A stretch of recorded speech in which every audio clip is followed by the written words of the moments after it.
The Book of the Maccabees, read from the Septuagint, chapter 3. Then his son Judas, called Maccabees, rose up in his stead, and all his brethren helped him, and so did all they that held with his father, and they fought with cheerfulness the battle of Israel. So he gat his people great honour, and put on a breastplate as a giant, and girt his warlike harness about him. And he made battles, protecting the host with his sword. In his acts he was like a lion, and like a lion's whelp roaring for his prey.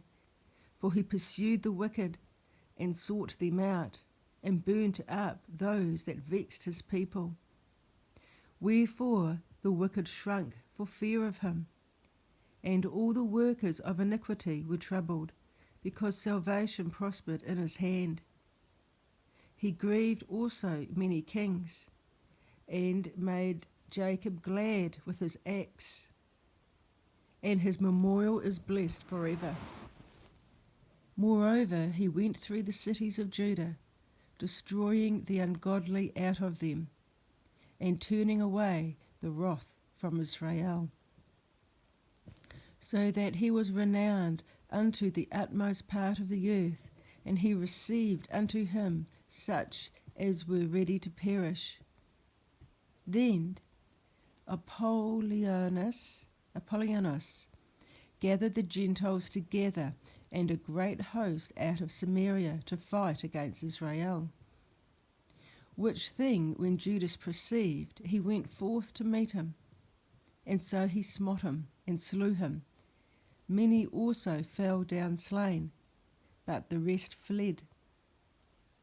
Wherefore Judas took their spoils, and Apollonius' sword also, and therewith he fought all his life long. Now when Seron, a priest of the army of Syria, heard say that Judas had gathered unto him a multitude and company of the faithful to go out with him to war, he said, I will get me a name and honour in the kingdom, for I will go fight with Judas and them that are with him, who despise the king's commandment. So he made him ready to go up, and there went with him a mighty host of the ungodly to help him, and to be avenged of the children of Israel. And when he came near to the going up of Beth-horon, Judas went forth to meet him with a small company, who, when they saw the host coming to meet them, said to Judas, How shall we be able, being a few, to fight against so great a multitude and so strong, seeing we are ready to fight with fasting all this day? Unto whom Judas answered, It is no hard matter for many to be shut up in the hands of a few, and with Yahuwah of heaven it is all one, to deliver with a great multitude or a small company. For the victory of battle standeth not in the multitude of our host, but strength cometh from heaven. They come against us in much pride and iniquity to destroy us, and our wives and children to spoil us.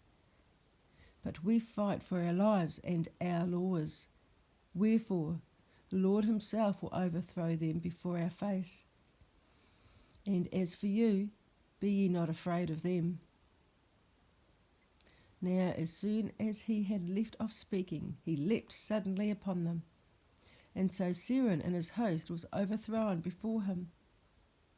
And they pursued them from the going down of Beth-horon unto the plain, where were slain about 800 men of them. And the residue fled into the land of the Palestines. Then began the fear of Judas and his brethren, and an exceedingly great dread, to fall upon the nations round about them, insomuch as his fame came unto the king, and all nations talked of the battles of Judas. Now, when King Antiochus heard these things, he was full of indignation. Wherefore he sent and gathered together all the foes of his kingdom, even a very strong army. He opened also his treasure, and gave his soldiers pay for a year, commanding them to be ready whensoever he should need them. Nevertheless, when he saw that the money of his treasures failed, and that the tributes in the country were small, because of the dissension and plague which he had brought upon the land in taking away the laws which had been of old time, he feared that he should not be able to bear the charges any longer, nor to have such gifts to give so liberally as he did before. For he had abandoned above the kings that were before him. So he had abounded above the kings that were before him. Wherefore, being greatly perplexed in his mind, he determined to go into Persia, there to take the tributes of the countries, and to gather much money. So he left Lysias, a nobleman, and one of the blood royal, to oversee the affairs of the king from the river Euphrates unto the borders of Egypt, and to bring up his son Antiochus until he came again. Moreover, he delivered unto him the half of his forces and the elephants, and gave him charge of all things that he would have done, as also concerning them that dwelt in Judah and Jerusalem, to wit, that he should send an army against them to destroy and root out the strength of Israel and the remnant of Jerusalem, and to take away their memorial from that place, and that he should place strangers in all their quarters, and divide their land by lot. So the king took the half of the forces that remained, and departed from Antioch, his royal city, the 147th year, and having passed the river Euphrates, he went through the high countries. Then Laius chose Ptolemy, the son of Doramenes, Nicanor, and Georgius, mighty men of the king's friends, and with them they sent 40,000 footmen and 7,000 horsemen to go into the land of Judah and to destroy it as the king commanded. So they went forth with all their power, and came and pitched by Emmaus in the plain country. And the merchants of the country, hearing the fame of them, took silver and gold very much with servants, and came into the camp to buy the children of Israel for slaves. A power also of Syria and of the land of the Philistines joined themselves unto them. Now when Judas and his brethren saw the miseries were multiplied, and that the forces did encamp themselves in their borders, for they knew how the king had given commandment to destroy the people and utterly abolish them, they said one to another, Let us restore the decayed fortune of our people, and let us fight for our people and the sanctuary.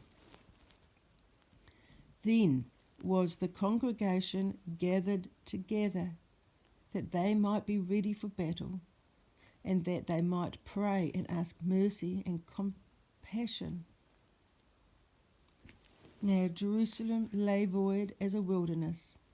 There was none of her children that went in or out.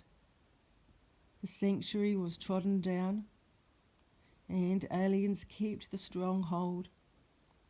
The heathen had their habitation in that place, and joy was taken from Jacob, and the pipe with the harp ceased. Wherefore the Israelites assembled themselves together and came to Massah over against Jerusalem. For in Massah was the place where they played aforetime in Israel. Where they prayed aforetime in Israel. Then they fasted that day, and put on sackcloth, and cast ashes upon their heads, and rent their clothes, and laid open the book of the law, wherein the heathen had sought to paint the likeness of their image. They brought also the priest's garments, and the first fruits, and the tithes. And the Nazarenes they stirred up. The Nazarenes are the set-apart ones. They stirred up who had accomplished their days. That would have been people that took the Nazarite vows. This could be the Feast of Atonement, perhaps. Who knows? Then cried they with a loud voice towards heaven, saying, What shall we do with these, and whither shall we carry them away? For thy sanctuary is trodden down and profaned, and thy princes, and thy priests are in heaviness and brought low, and lo, the heathen are assembled together against us to destroy us. What things they imagine against us thou knowest. How shall we be able to stand against them, except thou, O Yahuwah God, be our help? Then sounded they with their trumpets, and cried with a loud voice.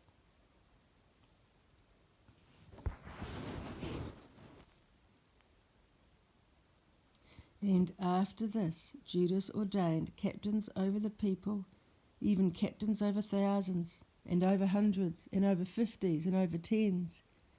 But as for such as were building houses, or had betrothed wives, or were planting vineyards, or were fearful, those he commanded that they should return, every man to his own house, according to the law. So the camp removed and pitched upon the south side of Emmaus. And Judas said, Arm yourselves, and be valiant men, and see that ye be in readiness against the morning, that ye may fight with these nations that are assembled together against us to destroy us and our sanctuary. For it is better for us to die in battle than to behold the calamities of our people and our sanctuary. Nevertheless, as the will of God is in heaven, so let him do. This is the end of chapter 3. Actually, I just want to bear in mind that they brought the priest's garments and the first fruits and tithes. First fruits, it must have been the Feast of First Fruits, that they still kept his feast dates. They still kept the law. They still kept the holy things. They never, even when they were in a time of war and highly challenged, kept that which they need to keep, to be in covenant. So that's the end of chapter 3.